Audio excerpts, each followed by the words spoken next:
arte, ela mobiliza no sujeito possibilidades que ele tem que ainda não desenvolveu. É por isso que é tão rico e tão aberto o universo artístico. Porque tudo que nós fazemos tem uma dimensão artística. Eles usam plumas porque eles querem voar. E a música entra pelos ouvidos, os ouvidos não têm pálpebras, portanto, você... Eu luto para que a arte seja livre, para que ela fale do que ela bem entender. Um dos artistas são as antenas da raça. E no Brasil eles são as antenas e a estação transmissora, e, enfim.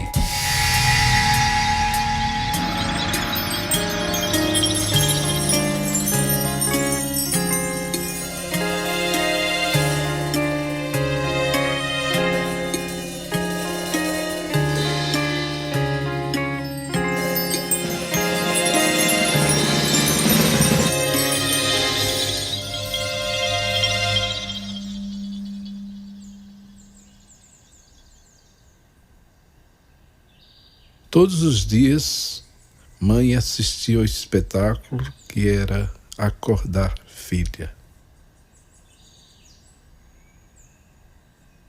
Um dia, mãe trouxe um presente especial. A caixa estava cheia de discos antigos, disquinhos coloridos com músicas infantis. Filha poderia ouvir os disquinhos, mas nunca o disco verde. Nunca, sob hipótese alguma, filha poderia ouvir o disquinho de cor verde. Sem perguntar à mãe por quê, filha disse que entendeu o pedido e juntas começaram um novo dia. Eu tenho vontade de dizer que a arte pode tudo, mesmo quando não consegue. Olha, eu acho que a arte pode muito, mas não tudo. Eu acho que a arte, como outras instâncias da vida, tem essa capacidade de sugerir outras possibilidades de vida. Mas se essas possibilidades vão ser efetivadas ou não, ou seja, se elas vão realmente se efetivar em transformações relevantes na organização das vidas, vai depender de nós. Vai depender da nossa capacidade de nos deixarmos afetar pelo que a arte propõe, pelo que a arte sugere. Se eu tivesse que definir o que é uma experiência que a arte proporciona, eu diria o seguinte: a arte é aquilo que se relaciona com a dimensão desconhecida do sujeito. Ela cria e estabelece e atua num campo de invenção, num campo onde as coordenadas com as quais nos acostumamos e as quais usamos para organizar nossas vidas, para atuar nas nossas vidas, elas podem ser questionadas, podem ser mudadas. Você inventa o aparentemente impossível, mas não é impossível, tanto que acaba se descobrindo. Você coloca literalmente dentro do quadro e as pessoas... interessante isso acontece lá perto de casa. Mas durante a vida da pessoa, durante a semana, ele ou ela não tem a tendência de não perceber isso. Então a arte, no melhor dos casos, ela pode criar buracos, fissuras nesses consensos, nessas convenções e, portanto, pode sugerir outras formas de organizar as vidas.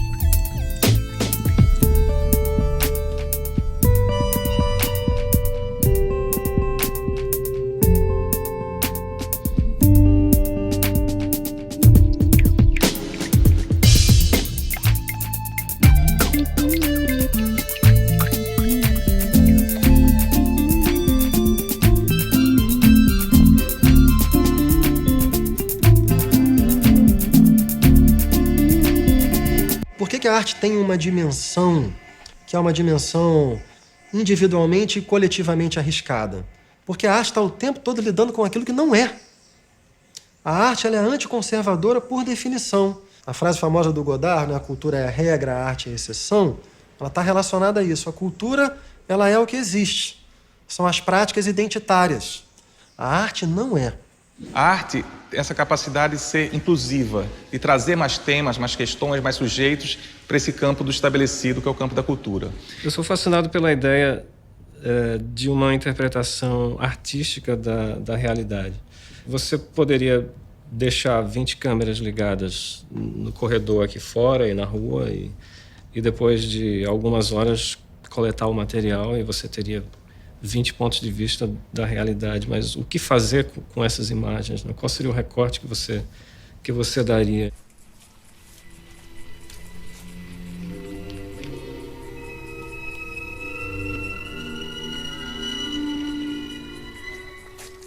O inteiro, por favor.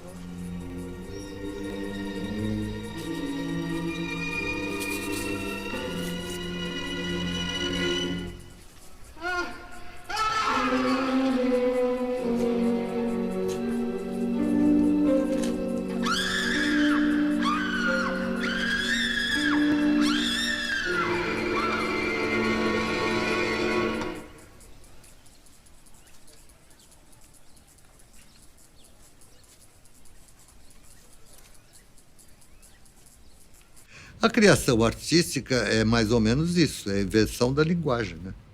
Portanto, nós somos necessariamente todos artistas. As nossas atividades têm sempre uma dose daquilo que se chama dimensão artística. É um modo não existente antes de dizer uma coisa que eu acho que... Eu acho não. Eu tenho angústia de dizer, preciso dizer, e invento o modo de dizer. Aprendi a desenhar vendo os quadrinhos americanos, né? Mas, ao mesmo tempo, eu aprendi a ver obras do pessoal de Minas, né? Minha família é toda de Minas, assim. Então, tinha uma cultura também meio voltada mais à questão religiosa, mas a cultura de você fazer os estandartes, de pendurar as coisas na parede nas épocas religiosas, que tem um outro tipo de desenho, né? Então, que também faz parte da minha formação, assim. Agora, como eu juntei tudo isso e devolvi, assim,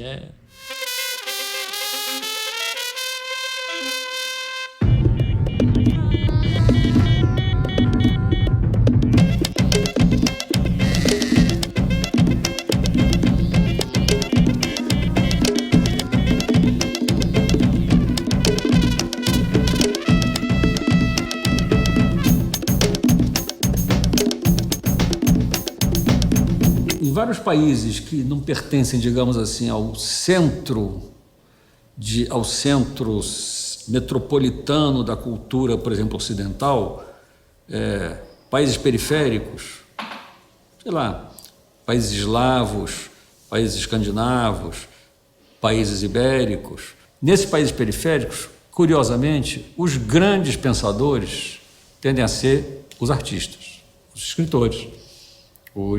O Brasil não tem grandes filósofos, mas tem escritores de uma complexidade intelectual e de uma riqueza conceitual equivalente à dos filósofos franceses ou alemães ou ingleses. Nós somos um povo pouco letrado na média, com poucos hábitos de leitura, né? E com a disciplina mental que a leitura supõe, né?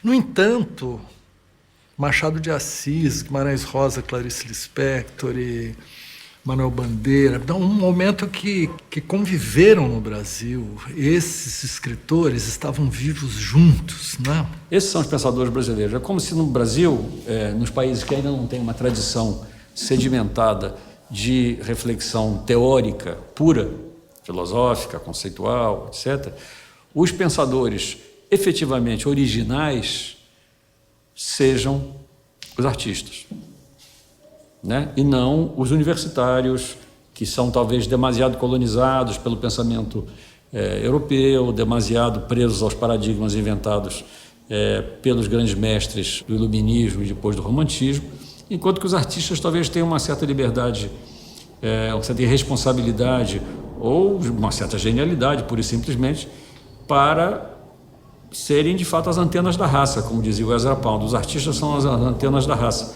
Porque tudo tem seu tempo, né? O tempo perguntou o tempo, qual era o tempo do tempo, o tempo respondeu por tempo, tudo tem o seu tempo. Então eu tô achando que o tempo do retrato passou, da fotografia, do cordel, a viola ainda continua porque é muita persistência, o trator acabou com a enxada, a roçadeira elétrica acabou com o limpador de mato e assim sucessivamente. Eu quero saber depois o que é que vai se fazer, porque agora eu já vi o robô dançando e cantando. Já estão até inventando, né? Mulher de aluguel, barriga de aluguel. Tem que juntar esperma de cobra, de teju, de rato, para colocar no ovário de uma mulher para tirar uma criança bem bonita. Eu me pergunto, por que diabos esse cara escreveu isso? E isso você pode cogitar sempre em qualquer manifestação da consciência humana, porque a obra de arte é sempre uma manifestação da consciência, em extremo. Nós queríamos ser espelhos da criação, espelhos dessa constante criação. E os grupos de dança vinham todos paramentados, vinham todos pintados de todas as cores, e usando plumas, e cocares e adornos nos braços, na canela. Cada coletivo daquele que entrava para dançar no terreiro surpreendia com o tanto de beleza e de cores e de expressões assim da natureza que eles queriam compartilhar uns com os outros. Eu falei com um amigo que a gente estava conversando, eu falei, olha, nós somos caçadores de beleza, entendeu?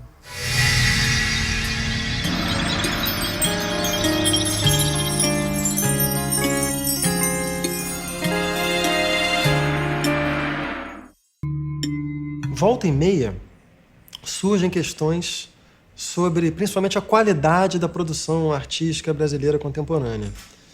E volta e meia isso é colocado com um viés negativo, como se nós não estivéssemos produzindo os grandes artistas nos diversos campos que produzimos, mais uma vez, até os anos 60 ou 70. Né? E eu penso que isso é o efeito de uma ilusão. Até os anos 60, havia grandes concentrações, principalmente na instância de distribuição da arte. Né? Então, por exemplo, quando se pensa em MPB, mais uma vez, né? Porque a canção popular brasileira, no interior das linguagens do Brasil, talvez tenha sido aqui melhor conciliou os aspectos de alcance estético, disseminação social, tradução da história brasileira em tempo real, etc, etc. Né? Hoje a gente tenderia a pensar, mas a gente não tem mais nenhum artista contemporâneo que seja um Chico Buarque, um Caetano Veloso ou um Tom Jobim. Por quê? O fato de que a música popular tenha se espalhado, se espiralado, em parte talvez se estilhaçado, faz com que aí se acha que não tem mais música popular no Brasil, que não se faz mais, que não existe mais como antigamente. Isso está muito ligado à ideia de que havia hinos, havia canções em que todos se reconheciam e que estavam evidentes ali, caíam das árvores, né? E agora você tem que ir atrás, você tem que achar, você tem que procurar. Às vezes você não está encontrando aquilo que você teria que buscar porque está nas bordas.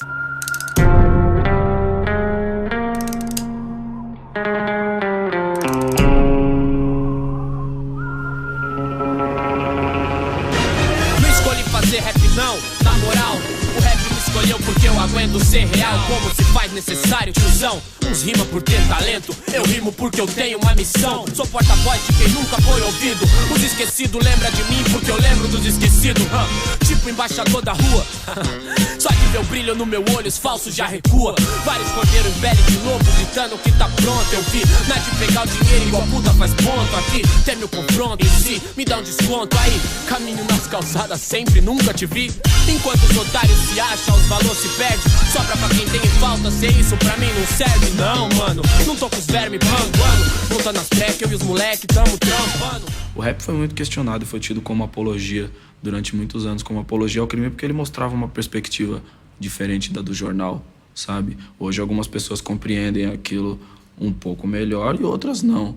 Esta dificuldade de que não vejo onde está a grande música também faz com que se rejeite gêneros que você acha que são submúsica, subcultura, e que faz pensar, por exemplo, que rap não é música, quando música é tudo que entoa. Toda produção artística fora do centro, ela não precisa mais nem de uma instância de disseminação e muito menos da legitimação intelectual dos centros.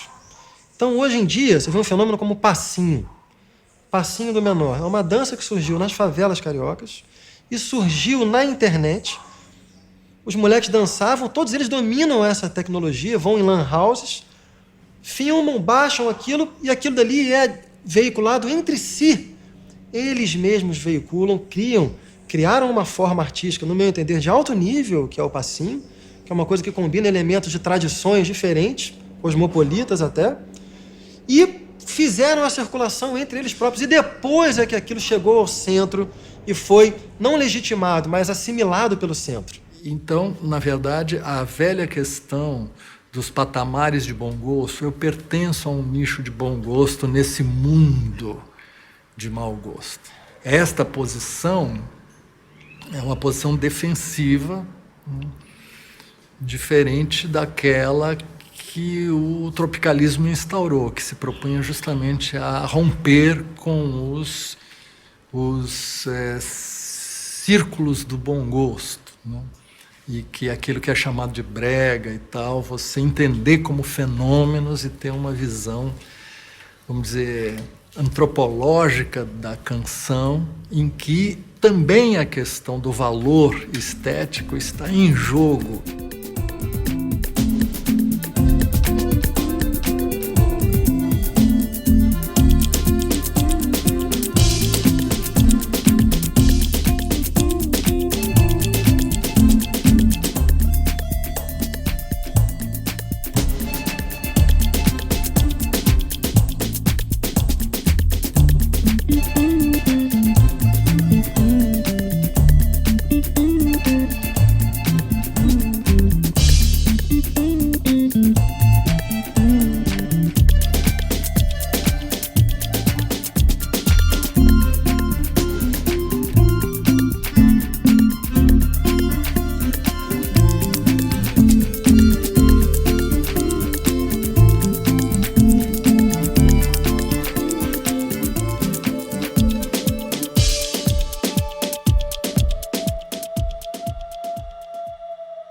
É muito estranha a reação que se tem a uma ideia do que é erudito, do que é clássico e do que é popular, né?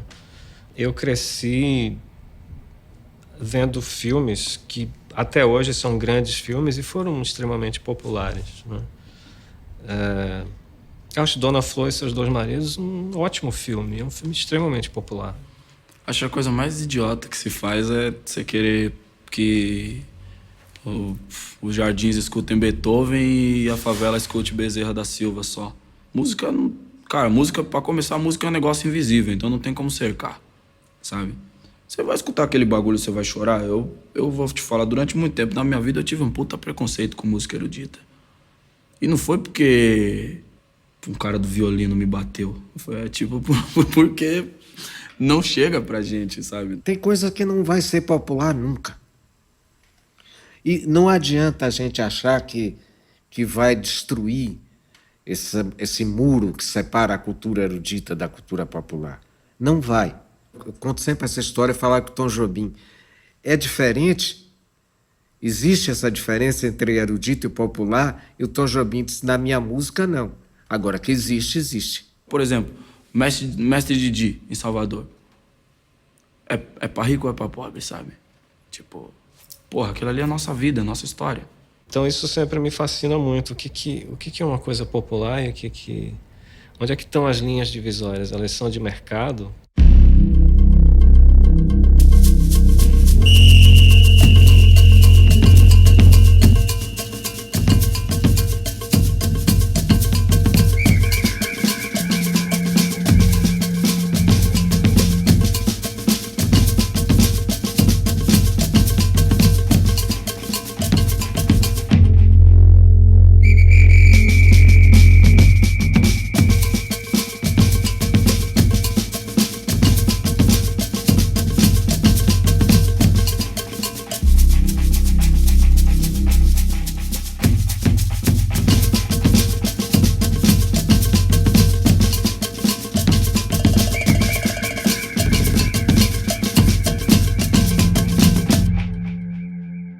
Mas eu acho que a arte ela é fundamental nesse desenvolvimento, assim, sabe? Desenvolvimento humano.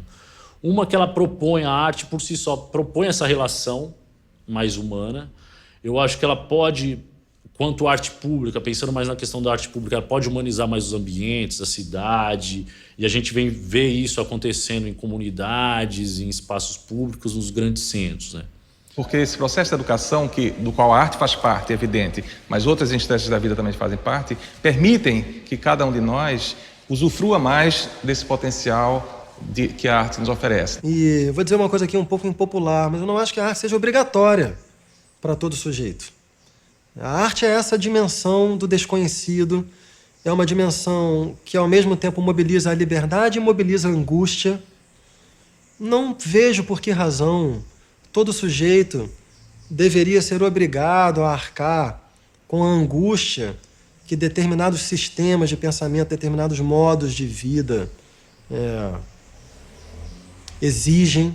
Na falta de uma base de educação, existe uma falta de intimidade geral com algumas noções de produção de cultura. E ao você investir em educação, você abre mais os olhos das pessoas, né? E as possibilidades de acesso a coisas que são talvez diferentes do que a televisão estabeleceu como padrão, né?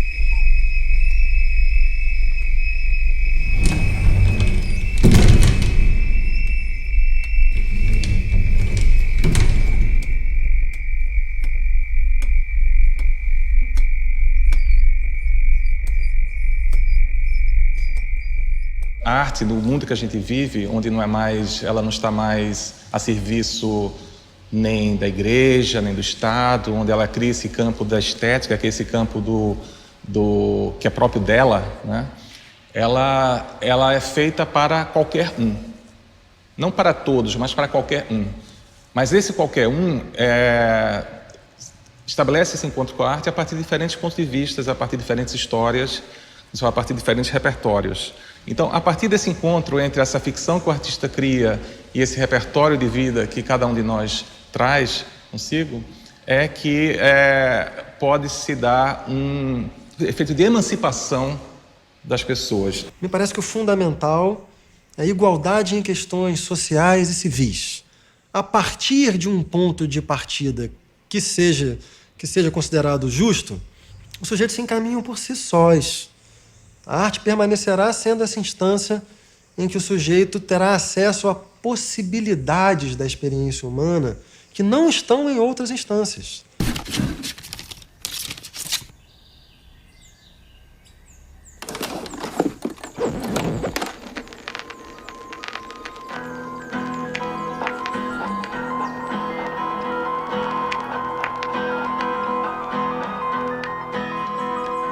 Nós somos as luvas verdes a gente vem te pegar. Nós somos as luvas verdes, a gente vem te pegar. Fantasia, contos de outros cantos, imagina